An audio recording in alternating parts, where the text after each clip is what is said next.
up, sports fans and fellow foodies? I'm Julie, and welcome to my kitchen, where each week I talk sports while whipping up culinary creations. This week, I'm making something called razor-thin potato pave. Pave, a French word that literally means paved or bricks, and we're going to make little potato bricks that are going to have so many great layers of potatoes and butter. And what's not to love about that combination? And what's not to love about the Cubs and Sox this weekend? Taking care of business in the division. The Cubs take 2 out of 3 in Milwaukee. The Sox home against Kansas City taking 2 out of 3.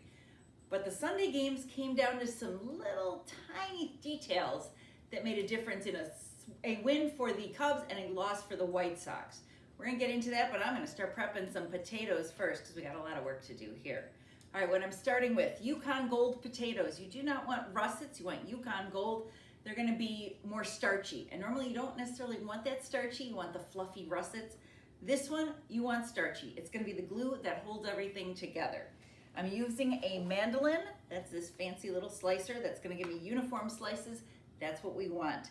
I'm gonna start using my hand, but be careful. You don't wanna go too far with that. And you're gonna just get nice little potato slices working. And again, we want them uniform because then they cook evenly. You don't get some spots that are mushy and some spots that are cooked. And when you start getting down toward the end, nobody wants fingers or fingernails in their food. So we grab our pusher, which is just like this. And if you have these little bits at the end, you can save those and use them to make like a mini batch mashed potatoes. So what we come up with are potato slices that, again, nice and thin. And that's what we're going for here. We're gonna toss, and you're gonna use 3 pounds of potatoes. It's gonna look like a lot, considering that we're putting this in a loaf pan, a 9x5 loaf pan. And you're gonna take 3 pounds of potatoes are not gonna fit in this pan. Aha, yes they are. What I've done, this is a parchment sling. I've just looped it over the edges of my 9x5 loaf pan, and that's so it's gonna be easy to lift out later. In the meantime, I've got an oven preheating to 350. What I have in this bowl here, I have 6 tablespoons of melted butter. Butter is such an important factor for any chef. I have 1 teaspoon of fresh thyme. If you're taking care of your thyme from these fresh stems like this, you don't want the stems. What you're doing is you're going like this, and you're just separating these little leaves from the stem pieces. So once you have your little leaves there, you're gonna put a teaspoonful in. If you don't have fresh thyme, you can use dried. Use 1/3 of a teaspoon if you're using the dried herbs versus the fresh. You don't want this to be too woodsy. On top of that, I have 1 teaspoon kosher salt and a 1/4 teaspoon of pepper. I'm gonna add those into my mix. And I have 1 teaspoon of minced garlic, but this is one I found in the store that I really like. You can do fresh garlic. This is Spice World minced garlic, but it's almost like a paste. So it actually incorporates a little bit better than if you've got some chunks of garlic. Nice little tiny pieces. That garlic is gonna smell so good the second you start mixing it in here. So we're just gonna stir all this up. This is to coat our potatoes. You do not want them completely saturated. You just want them kind of with like a little bitty film. And if you can see here, we've got the fresh herbs and the beautiful decadent butter. And I'm just gonna toss these in here. Now you will probably have to toss, when you have your 3 pounds, you're gonna toss them in 2 batches. They're not all gonna fit, or you use a bigger bowl. I didn't wanna use a big bowl to microwave my butter. Just wanted to keep it simple. And all I'm doing is using my fingers to break them up in here. And then you've got all these nice buttery pieces.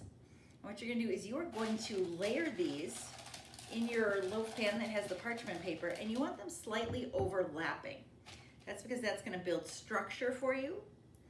So you don't want them, and you don't have to be super perfect. I'm incredibly anal retentive about stuff like this, so of course I want it to be absolutely even, but you want them to overlap maybe about 1/3 of their surface area.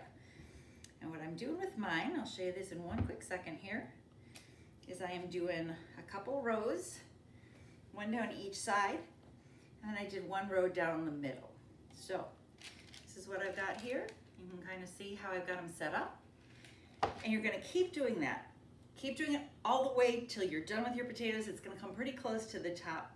Every few layers, you're gonna do this with your palm, or you can use a measuring cup. You're gonna press down those air bubbles. So once we've worked out the air bubbles and we've got this stacked all the way to the top, again, you're using 3 pounds of potatoes. Once you get that done, you're gonna put it in that 350 oven for 60 to 75 minutes. The way you can tell if it's ready to be pulled, take a knife and just gently kind of drag it through a little. If it goes through nice and cleanly, pull it out, it's ready. All right, once you pull it out, you're going to take it and compress. First, let it cool on your countertop for 10 to 20 minutes. Then you're gonna put a sheet of parchment paper on top. You're going to put another pan on top of it, and then you're gonna put some cans to weight it down. So I use 2 28-ounce cans, and then it's gonna go in the freezer for about 20 minutes. So what I have here is one that has been in the freezer. I'm gonna use my sling here to kind of gently guide it out as I tip this on its side. Give it a little bit of a shake, and there we go. We have a beautiful, look at that nice brick there. So that's gonna be our setup here for slices. And I'm gonna take a nice sharp knife and cut through there.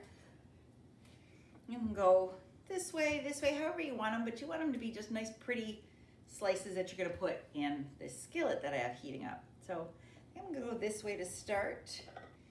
We're just gonna I'm gonna make, I think, 8 here, but you can do them as big or as little as you want. And what you'll see here when I take this out is I have all these pretty little layers in here. And that is ready to go in my nice hot skillet. What I have in here is 1 tablespoon of oil, and I'm using grapeseed oil. We've talked about this before. It has a high smoke point, so it's not gonna burn easily. And I've got that hot. You want it ready to sizzle when you put stuff in there. And in addition to that, I am gonna go ahead and grab a tablespoon of butter here.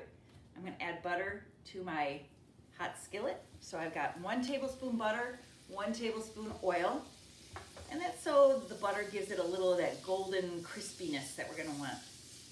And once we get this in here, it is gonna sit for a few minutes. We don't wanna touch it till we make sure that it's getting that nice brown crispy finish on each side. So that's hot, that's ready to go. I'm gonna start laying these in here. Turn up my heat a little bit, give it a little more sizzle. And you don't wanna crowd these in here. So just for our purposes right now, I am spreading them out a little bit. I could probably fit more in there, but we're gonna leave it like that for now just so it has some room to work. All right, so what we're talking about today, it's the bullpen for the Cubs, coming through big time for a team that has had absolutely no luck with pitching in terms of injuries this year. The number of pitchers who are on the injured list, I mean, now they've got pitchers going down with appendicitis. This is how crazy this is. They call up Jordan Wicks today. He comes into the game in the 10th inning. He induces a game-ending double play to preserve the win for the Cubs. But this one was a little bit dicey. There were some moments there. Both the Brewers and the Cubs had pitchers walking guys with the bases loaded. There's not a lot of margin for error with something like that. But you had the Cubs coming out on top, again, doing some of the little things that made this one work, and they were patient. They were drawing walks from the Brewers pitchers. So the Cubs managed to come out on top, and they win their rubber game as they come away with the series win in Milwaukee. The White Sox, on the flip side, had a couple minor details that helped them lose the game rather than win the game.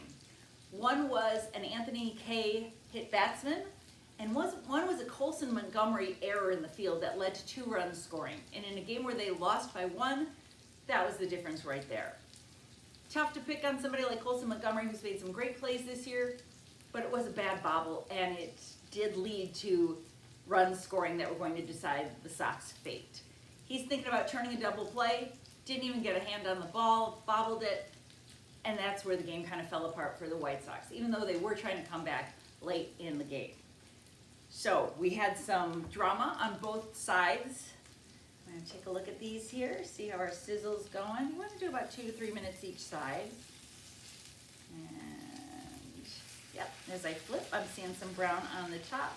I could probably let some of these work a little bit longer. Oh, there's one that's got some beautiful golden tones on the top, so you can see that. And again, the big key to this is we are making sure it's nice and even. Got all those beautiful layers in there. It's almost like a puff pastry made out of potatoes. How could you not love that? So the Cubs and Sox wrap up what has been a very successful week for both teams. You had the Cubs just sweeping the Mets 4 in New York. They basically got the Mets manager fired. And you had the White Sox with another successful homestand. They've won 10 straight series at home. They're going to get ready to go on the road. They're going to head to Baltimore. And after that, they're in Cleveland. They get those division rivals that they're jockeying with for first place. So it's going to be a big week ahead for both teams. Okay, we're going to take a look at what's going on here. So we've been working these 2 to 4 minutes on each side. You just want to see it get nice and brown on top. And I think we're ready to pull one out and check it out, see how these are looking. Now if you want to get fancy, once you got the hang of these, oh, look at that pretty golden color. And look at those layers. Can you see those? They're so thin, so delicate. And that's going to make this all come together, that starch being the glue that brings it together for you. I think we're ready to cut into this, take a look at how it turned out. I'm going to grab one of my forks here because I'm dying to take a bite of this. Now you see me like using my hands a lot here. Chefs, they tend to, grab at things without worrying about burning their hands. Oh my goodness. Okay, yeah, I might have to wait to take a taste of this because it is steaming. It is pretty hot. But I do love these like crispy parts of the potatoes. Those are the best parts. So, if the Cubs and the Sox, if the season ended today, they'd both be playoff teams. But if you're going to be a playoff team, you can't make mistakes. Not the little ones that are the difference between winning and losing a game. Thanks for joining me. I'm Julie. I'll see you next time here in my kitchen.